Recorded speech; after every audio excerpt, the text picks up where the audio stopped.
Applying for a visa shouldn't feel this complicated, but for most travelers, it does.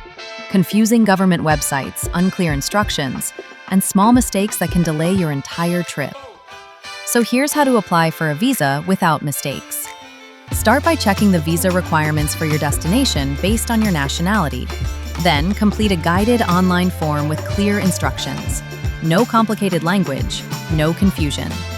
This is where most mistakes usually happen. But instead of submitting it yourself, your application is reviewed by experts. They check for errors, fix small issues, and make sure everything meets official requirements. Once everything is correct, your application is securely submitted. And when it's approved, you receive your visa directly by email. Your data is protected with bank-level encryption and strict privacy standards. And if your application is denied, you may be eligible for a full refund of the service fees.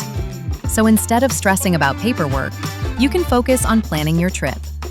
That's how you apply for a visa without mistakes. Start your application today at HandleVisa.com.